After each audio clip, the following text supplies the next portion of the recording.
Welcome everyone to a casted game for Age of Empires 4! And today, spawning in the northeast corner of the map, playing in red, we've got Louis MT playing as the Macedonian dynasty.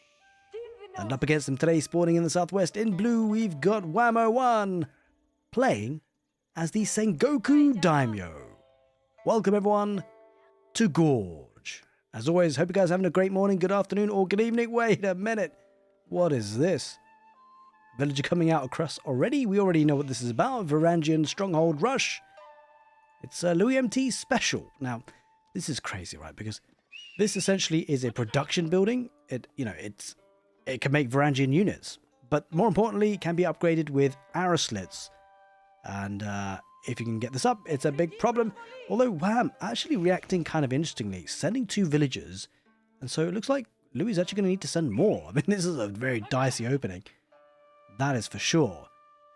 I mean, he can't afford to let this go, right? This is, he's already suffered some torch damage on it, so if he does delete it, he won't get a full refund. I think he's just got to keep building, maybe? It's a bit of a weird one, actually, because maybe then... I mean, is he sending... Yeah, he is sending another villager. Understandably so, right? The scout's getting involved as well. But a bit of a dicey opening, actually, I've got to say. Well, here we are. This is the action that we have on Gorge. Excited to see it because we've been casting a lot of Dry Arabia recently, which is understandable. It is the bread and butter of Age of Empires. But today, we're getting a bit of Gorge. And yeah, the crazy thing is that this could happen on Dry Arabia as well. But the fantastic thing about Gorge is that the rush distance is relatively small. Like you just literally walk across the Gorge and there you are. And yeah, it's going to need to have 2 villages. I think the trouble is, does Wham commit to a villager fight? Because now it's relatively even numbers, although he's going to get the first few hits. That's a nice start to the engagement. And this villager is pretty weak as well. This is weird. Like, it's a bit of a problem for both players. But I think eventually this actually goes up before the villagers dies, right? So that means that Louis MT kind of achieves this. As long as he gets it built, he's fine. And he will get it built, right? Eventually. Yeah, he does. And so now we can even make a Aoe4. Now, but the thing is, this delayment was actually quite pivotal because, you know, the Aoe4, if they came out earlier, then he wouldn't have actually had enough gold. So he had to really do this. To be fair, he doesn't actually have enough gold yet even. But he will eventually, before the Aoe4 comes... okay, wait a minute. I mean, yeah, he'll have enough in the end. But it's a really good bit of harassment, right? So you can imagine if he didn't commit to the villager push with the 2 there, he actually could have struggled. So nice call there for sure for Wham. Crazy opening for sure. The village comes out to repair this out as well. So the Stronghold defensive arrow slits is kind of crazy as well because it's just 1 upgrade and it upgrades all of your strongholds, which you know obviously going to get later on in the game anyway. Now you do need 50 stone for it, and you do need the feudal age. So it's not like you can upgrade it in the Dark Age or something like that. That'd be crazy. But yeah, really interesting opening, and I think the reason why I feel this is such a strong opening for the Macedonian dynasty, and I have mentioned it in other casts as well, is because, well, the castle age is really strong for the Macedonian dynasty, because you get access to the Redari, and that is a powerful unit for sure, and then you can look to get some relics as well, which is powerful, regardless of what civ you're playing, right? You just want the relics, really, in the castle age, if you can get them. And, like... there's 2 ways to think about this if you're going up against it. Do you deal with this? Do you have to get rams? Do you get torch damage out just to take it down? If you do that, though, and you're up against the arrow slits, you're going to suffer some losses. It's a heavy investment in unit numbers to do that. If you have to get ram, you have to get siege engineering. You have to get a blacksmith for it. It's a heavy investment, which means that the opponent that's doing this to you is, already achieved what they wanted to do, which is delay you significantly to the point that they could get to the castle age way, way ahead of you. I mean, even if you choose to ignore this, well, where do you get your gold for the castle age? You have to venture out. You have to walk a long far out to an unguarded location. And that spot could be under fire soon from the follow-up, which is going to be the Imperial Hippodrome. Makes a lot of sense. Completely understandable to follow up aggression with more aggression to get some cavalry on the field. Crazy opening, but I'm enjoying it. I hope you guys have been enjoying the games as well. If you have, by the way, what I would really appreciate, really helps me out on the YouTube algorithm side of things, rather. If you could give the video a thumbs up, be super, super appreciative. Now, it's going to be the Cocker Township from the Sengoku daimyo. pretty useful because essentially he's going to get some units out in terms of on the stealth forest when he needs to. Although, I mean, there's not that many stealth forests on Gorge. There's a handful, like on the sides, really, not down the middle though. So kind of curious to see how much this actually helps him. Obviously, defensively, it could be pretty useful. I believe the Shinobi can spawn near your own buildings. Yeah, and that's a big thing, really. It doesn't have to be on the map. You can spawn them at home as well. And they are free, so I mean, that could be a way that he could help deal with this, I guess. At least deal with that gamma method. As he does now go back to gold. And there we go, Stronghold being built. It's been committed to. Let's get the outpost. Oh, he's not going to get in time. And this is going to be bad for me. No, he can't commit to this one. No way.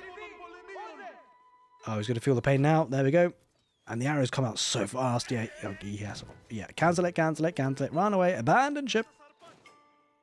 And abandon he does, as you'd imagine.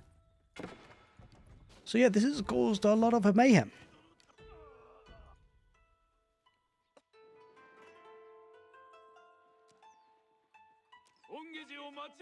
Alright, Naginata Samurai added into the mix. Actually, I like this unit for the Sengoku daimyo because it's a unit that scales quite nicely. Like, it reminds you of all the other heavily armored units, right? That you can just upgrade to veterancy level in the Castle Age and it just remains relevant.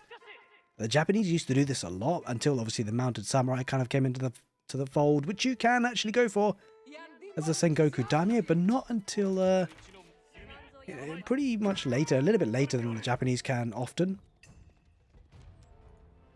So actually going to go for a bit of a counter-attack with Yumi Ashigaru. This is the thing, right? Like, he's got 2 outposts on his goal, so he's safe and secure in that regard, and food-wise, should be okay. A lot of sheep. And it's all under his town centre, right? So how do you deny the Castle Age if you're the Sengoku? I guess you don't. You just got to try and match it yourself, maybe, but it's going to get a couple of units first. I mean, to be fair, though, if you can't match it, then you do need to make units so that when your enemy does get to the Castle Age, you've got some army to defend yourself with, and then eventually get to the next stage yourself. Now, one thing that's good for WAM at this situation, if you can find something that's good, is the fact that this map is relatively wallable, right? Like palisade to here, and to the edge of the map, and then you got your gold and berries secured. And that means, you know, Castle Age units running on in is going to be a bit more tricky. Possibly a little bit harder to do this on Dry Arabia to be as secure, but well, I mean, you can only play with what you're up against, and he's not on Dry Arabia. He's on Gorge. Now, the Hippodrome Scout is out. It's actually a really nice champion, so it increases the torch damage of nearby units. So if you do have a whole bunch of melee units, you can just get your torches out. Don't have to worry about rams, or in this case, Kyro Siphons. Just get your torches out. But yeah, now looking to get the palisade walls up. Yeah, this is a good, smart move. You kind of have to, really, right? Because you know your enemy's going to be aggressive. He's going to have a decent Castle Age timing, which is about to, you know, start. He's going to start building the landmark soon. Kind of curious to see what he goes for, because Golden Horde Tower is proving pretty popular these days, but because you get crossbows, right? Which is super nice. But Cistern of the First Hill is equally really popular at the moment for, well, when I say popular, it's out of the games we've seen so far for the Macedonian dynasty. It's a nice boost to the economy if you so wish to, you know, use the abilities on that. We'll see what he decides. Yeah, it will be the Cistern of the First Hill in the end. And it's a pretty cool support economic landmark. It can boost the work rate of military buildings, so, you know, get your stables out. You get your Radari, or you don't have to get stables, rather, just get your Verangian Stronghold. And you're all good. Now, one thing I would like to comment on about, by the way, with the Macedonian dynasty, is really the Verangian arsenal. Now, one big thing I think is that's so strong about the Castle Age is not only your ability to get there for the Macedonian dynasty, because when you get there, all-in Castle Age plays are incredibly strong, because you can actually get up to 6 tiers of upgrades. So you can imagine your units just have better upgrades than your enemy when fully maxed out in the Castle Age. Certainly something to be aware of. As Wham does now look to try and take this down. He will take it down, but not without losses. As the Castle Age just about to come in here for Louis. There we go. It is in. It does queue up a Redari, but I don't know if he's going to get it out. Yeah, he cancelled it. He probably won't make it in time, so he's going to build it at home. Or just bank the results. Yeah, he can use the Hippodrome, right? That's the crazy thing as well. He's already got a stable, technically. He's got the Hippodrome. Now, the infrastructure is already set up for Wham. He's got the static defenses, which is exactly what he needs. So he should be able to itch towards the Castle Age. Once he... the thing is, how much does he commit now? Does he try and do some damage? Looks like he will. But the thing that I'm kind of concerned about is this army isn't hugely mobile. So if he has to retreat, could be in trouble, get surrounded. But he's got a good number of spearmen, right? So he should be able to deal with anything that's fought up against him at this stage. Like a handful of Redari still can't really address this feudal age army. You need a good few of them. So, rightly so, feels quite safe and secure to move on out. And it's a good thing he is, because again, that's going to buy him time to get to the Castle Age himself. Because, you know, Louis could just ignore this, but he's probably going to want to address it in some way and keep units at home to defend with, just in case he needs them. I'm just going to just dive on it. Oh, I don't know about this. I mean, there's 2 outposts with the Aristocrats in them. Does back away, loses the scout. Yeah, certainly a good idea to move on out with here. Don't want to engage that for sure. Some farms popping out. Now, we didn't talk about it too much today because we've talked about it a lot in other casts, but the Matsuri has been working hard, giving the extra gather rate by 10% now, courtesy of the Yatai, sending these Yatai food traders back.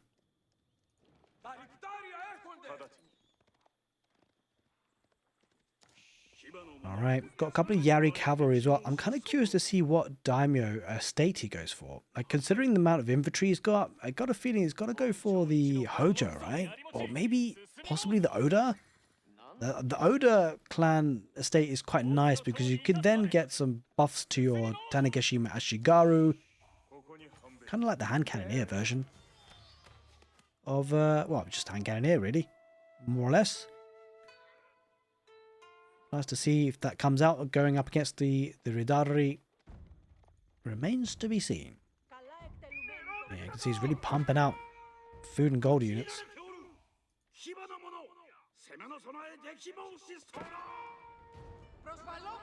Yeah, you can see the Palisade just buys Wham so much time, right? Especially because his army is a lot less mobile.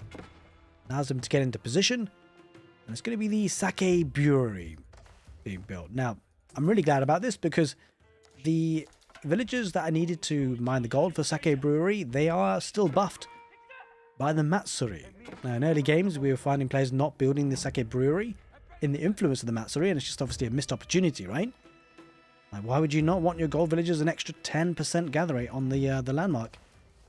But that's taken care of here today. Wham has spotted that and will indeed boost up his efficiency on that.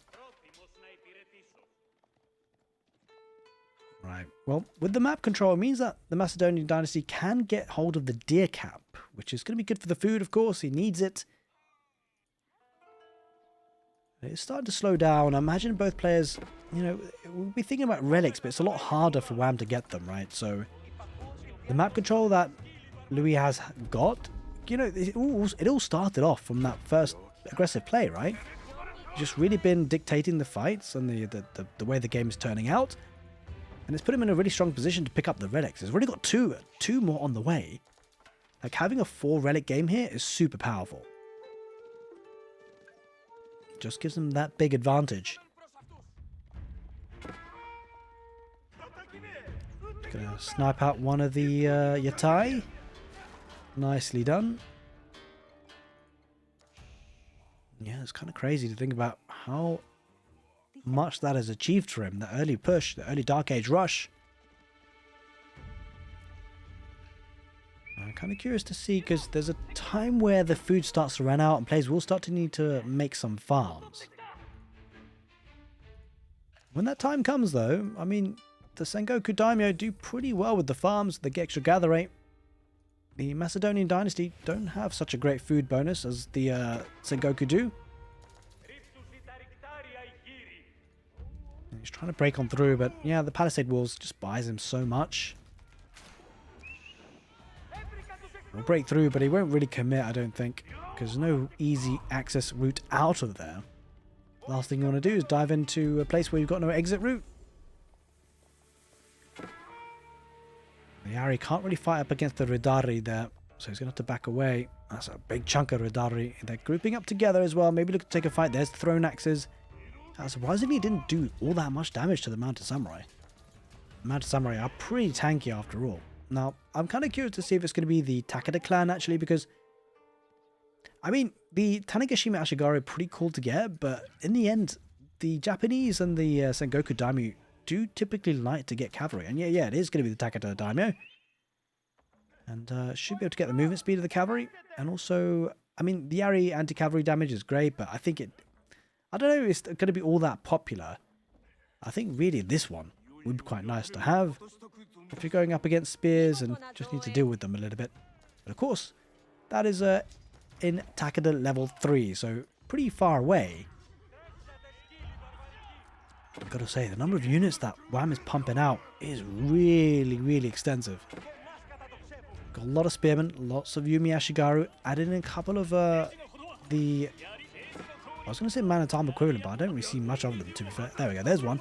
Naginata Samurai. Bit of aggression here. Now, this does have Arrowslit, so can't really do significant damage there, of course. Yeah, this is the crazy thing, right? Dot these Verangian strongholds around, and the enemy finds it difficult to really push into the heart of the base. It's a really good defense mechanic for the Macedonian dynasty. Yeah, throwing the axes once again, so these units start to suffer on the retreat. Now, there is actually a Hojo clan upgrade to increase the movement speed of the spearmen. That could come in handy sometimes. Now, bear in mind, by the way, with the estate clans, each level gives you extra bonus health for whichever clan you've got, for the units attributable to them, so the cavalry will be a little bit boosted up. For the Sengoku, bear in mind, by the way, take a look at this. Look at the armor, look at the skin on this Mounted Samurai. They have given it a new shield. Look at it. It looks absolutely phenomenal. The devs have been doing such a great job with these sorts of things. These small bit of details, I feel, is what makes Age of Empires 4 Age of Empires 4. It's super, super cinematic at times. Obviously, the strategy is the main bits, but you know, it's not bad having a game that looks good. He's getting the sacred sites as well. So 4 relics, 2 sacred sites. Gold is going to be coming out of his ears. In fact, let's take a look.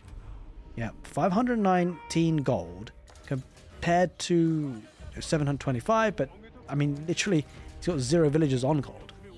That's the crazy thing. So, I mean, Wham needs like 12 extra villagers just for an extra like 100 gold per minute. That's kind of crazy. Getting a monk on the field as well, just to heal on up. Runestones has been deployed. Oh no, it's the champion's presence actually. So the Ridari champion increases the movement speed of infantry. It's pretty nice. Now, he's actually got a lot of Bogmathur. I mean, the Bogmathur should be good at dealing with the spears. Here come the Shinobi.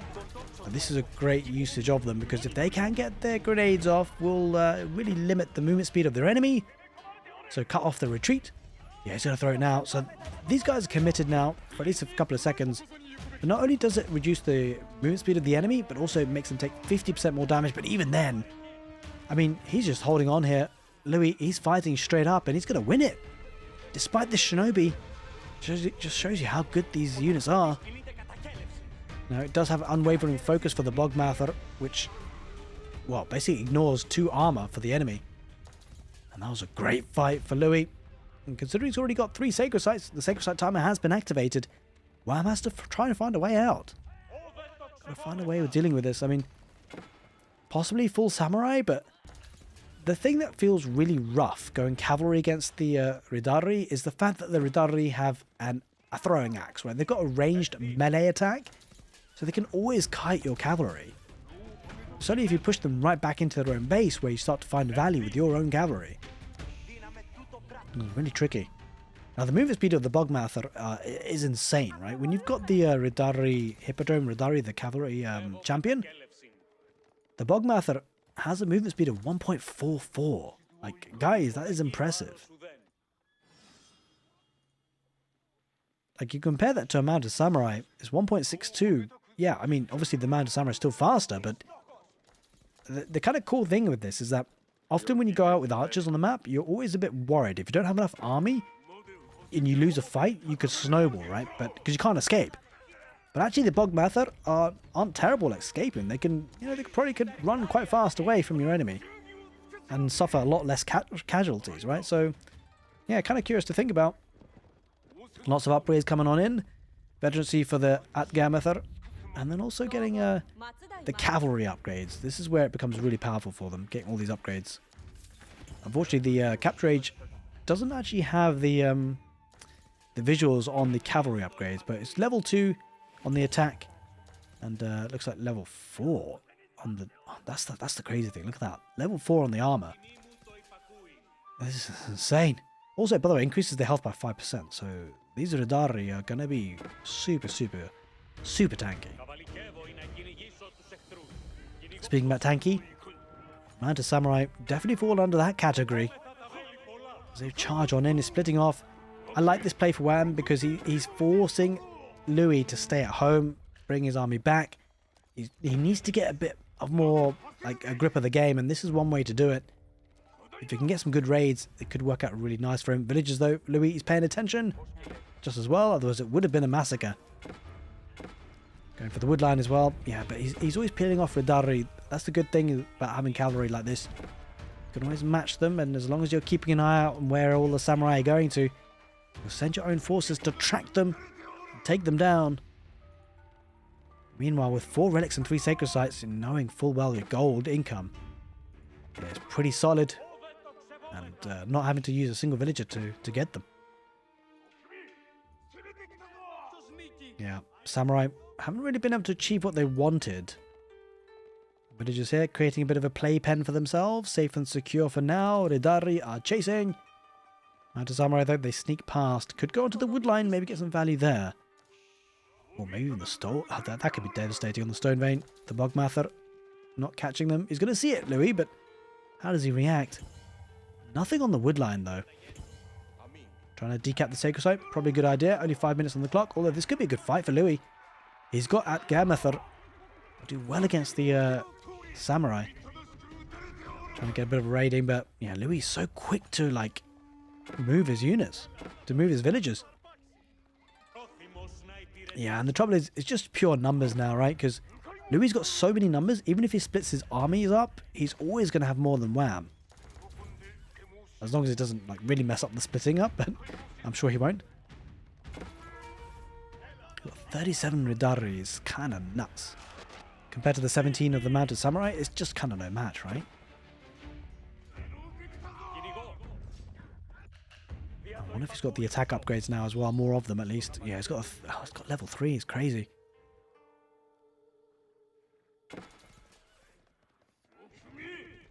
It's a familiar sight, isn't it? The mangonel placements and the outposts. It just does so much damage, even against these Mounted Samurai. As you can see, by the way, these Mounted Samurai don't have shields on them.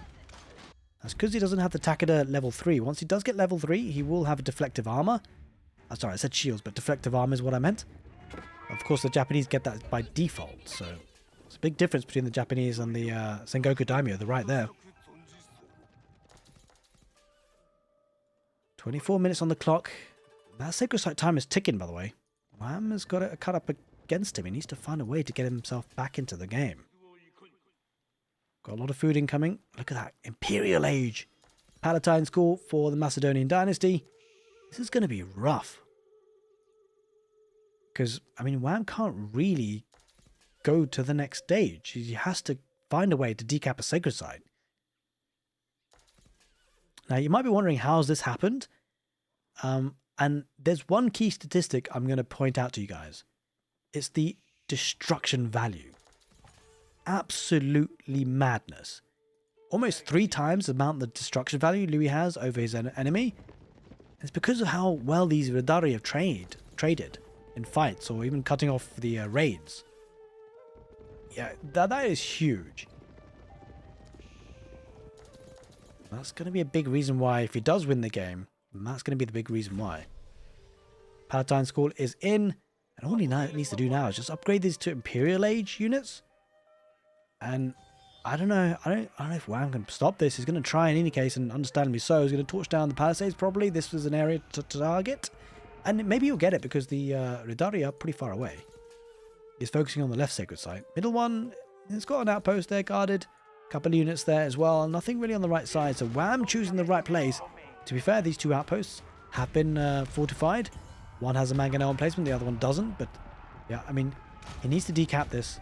That is for sure. He's going to torch down the outpost first, just so he can try and survive in the fight. But look at that, Gemether. And also the veteran Bogmather are there.